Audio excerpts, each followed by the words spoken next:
আমরা জিলহজের প্রথম দশকের তাৎপর্য এবং গুরুত্ব সম্পর্কে জানি না বললেই চলে। এই কথাগুলো বারবার বলা দরকার। আমি আপনাদেরকে উদাত্ত আহ্বান জানাতে চাই, আপনারা এই কথাগুলোর ফেরিওয়ালা হয়ে যাবেন, এই কথাগুলো অন্যের কাছে পৌঁছে দিবেন। জিলহজের এই 10টা দিনের ইবাদত করলে আল্লাহ তাআলার কাছে এটা যত প্রিয় হয়, অন্য কোনো সময় ইবাদতে আল্লাহ তাআলার কাছে এত প্রিয় না। আল্লাহর কাছে এই দশকের ইবাদত অন্য দশকের বা অন্য যে কোনো সময়ের ইবাদতের চেয়ে বেশি গুরুত্বপূর্ণ। আল্লাহ বেশি খুশি হন এই সময় ইবাদত করলে বান্দা। সাহাবীরা জিজ্ঞাসা করলেন, ওয়ালাল জিহাদু ফি সাবিলিল্লাহ, হে আল্লাহর রাসূল, অন্য সময় কেউ আল্লাহর রাহে জিহাদ করলো মানে জীবন দান করার জন্য প্রস্তুতি নিল, সে ওইটা আল্লাহকে সমর্পণ করে দিল গোটা জীবনটাই, তার মর্যাদাও কি এই সময় ইবাদতের চাইতে বেশি না? তখন নবী সাল্লাল্লাহু আলাইহি ওয়াসাল্লাম বললেন, না, ওয়ালাল জিহাদু ফি সাবিলিল্লাহ, অন্য সময় জিহাদ করলেও এই সময় ইবাদতের সমান হয় না। তবে যদি অন্য সময় কেউ জিহাদে যে তার জীবন তার সম্পদ যা নিয়ে গেছে সব বিলীন করে উৎসর্গ করে দেয় আল্লাহকে খুশি করার জন্য, তার মর্যাদা সবকিছুর ঊর্ধ্বে, সেই মুজাহিদের কথা ভিন্ন। বাকি সাধারণ জিহাদের চাইতেও এই দশকের ইবাদতের মর্যাদা আল্লাহর কাছে অনেক বেশি। ভাইরা আমার, আমি খুব আকুতি করি সব জায়গায় সব সময় যে এই দশকের ইবাদত আমরা সাবকন্টিনেন্টের মানুষ আমরা জানি না। আমাদের মানুষকে জানাতে হবে, জানাবার জন্য কিছু কাজ করতে হবে। সাহাবীদের কেউ কেউ এই দশক শুরু হলে এই দশকের 10টা স্পেশাল আমল আছে, এই আমলগুলো করবার জন্য কেউ কেউ বাজারে চলে যেতেন, উদ্দেশ্য অন্যদেরকে জানানো। তো সেই দশকের আমলগুলো আমরা করবো তো ইনশাআল্লাহ। আমি সংক্ষেপে বলছি আমলগুলো কি কি। নাম্বার 1, আল্লাহকে বেশি বেশি স্মরণ করা, জিকির করা। আল্লাহ সুবহানাহু ওয়া তাআলা কোরআনে কারীমে বলেছেন, উযকুরুল্লাহ ফি আইয়ামিন মা'দুদাত, নির্দিষ্ট দিনগুলোতে তোমরা আল্লাহর জিকির করো, বেশি বেশি স্মরণ করো, আল্লাহর স্মরণটা বেশি বেশি হবে। এখন স্মার্টফোন, এটার এঙ্গেজমেন্ট আমাদেরকে আল্লাহর স্মরণ তো পরের কথা, দুনিয়ার অন্য কোনো কিছু স্মরণ করতে দেয় না। এই জন্য এটা নিয়ন্ত্রণ করা ছাড়া মানুষ কখনো মুত্তাকি হওয়ার কোনো সুযোগ নাই। নেক্সট সূরাতে শয়তান আসে যে আমি তো ওয়াজ শুনি মোবাইলে, নেক্সট সূরাতে শয়তান আসে আমি তো কোরআন তেলাওয়াত শুনি। আরে ভাই, ওয়াজ শুনেন আর কোরআন তেলাওয়াত শুনেন, প্রত্যেকটা জিনিসের একটা লিমিটেশন আছে।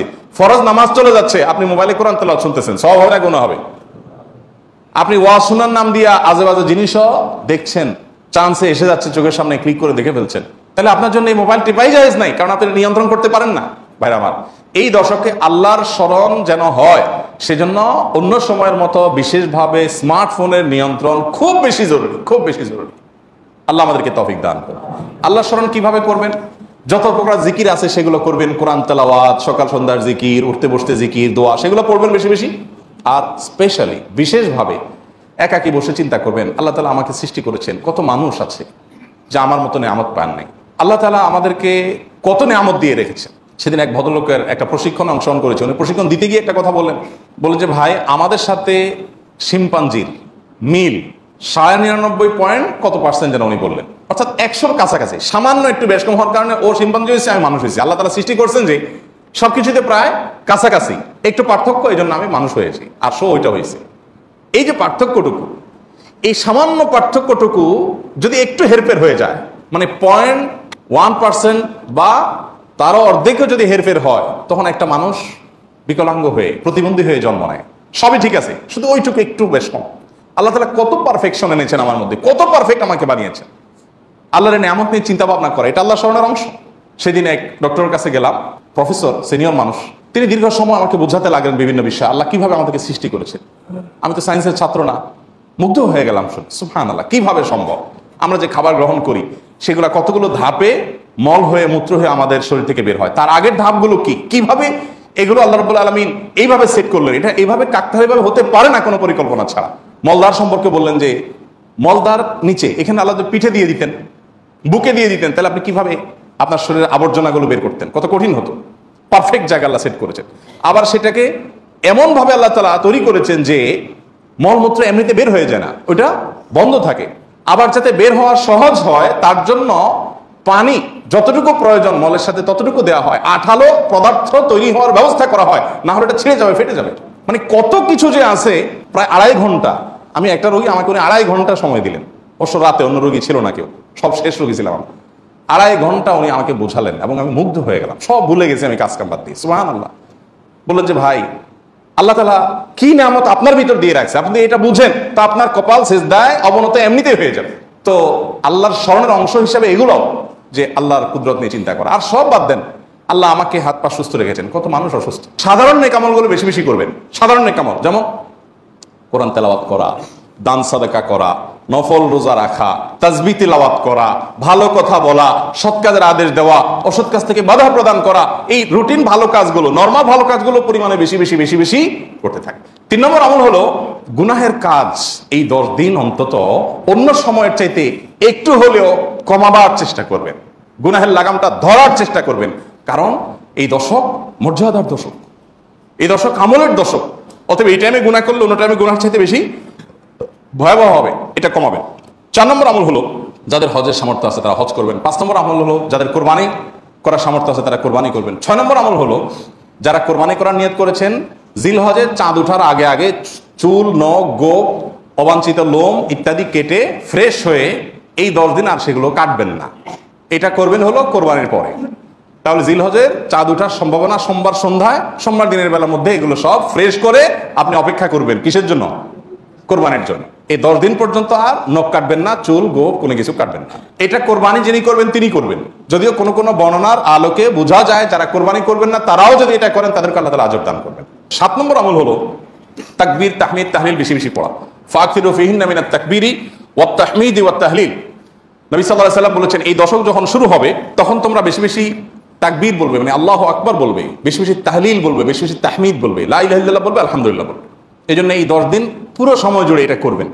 ওই যে বলছিলাম শুরুতে সাহাবী কথা, একজন সাহাবী এই দশক শুরু হলে বাজারে যেতেন শুধু কি জন্য? এই আমলটা করার জন্য। বাজারে যেয়ে সবাই বাজার কেনাকাটায় ব্যস্ত, উনি যে উচ্চস্বরে বলতেন আল্লাহু আকবার, আল্লাহু আকবার, লা ইলাহা ইল্লাল্লাহু, আল্লাহু আকবার, আল্লাহু আকবার, ওয়ালিল্লাহিল হামদ। এই উনি বাজারে গিয়ে বলতেন। উদ্দেশ্য কি? অন্যদের যত স্মরণ।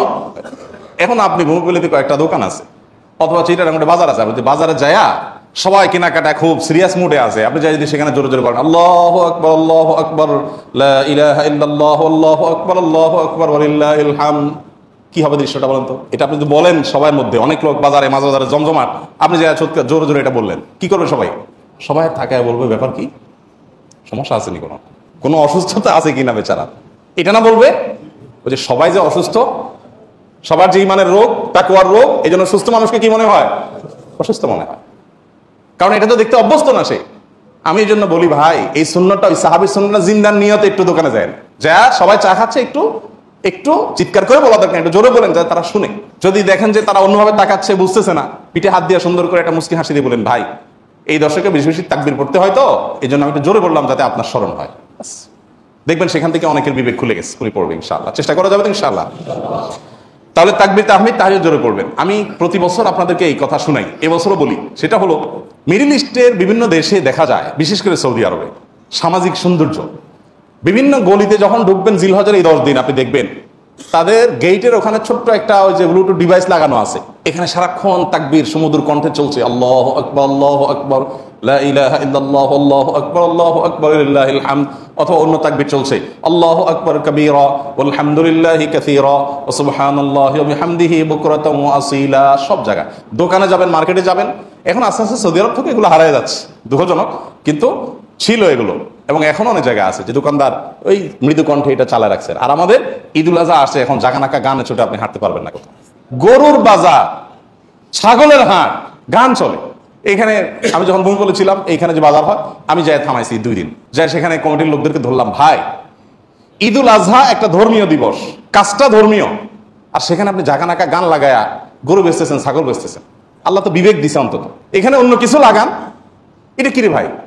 আর আপনার গানের অত্যাচারে আশপাশে মানুষ ঘুমাইতে পারে না, থাকতে পারে না, এ কি মানুষ? এগুলো মনুষ্যত্ব তো থাকার কথা না।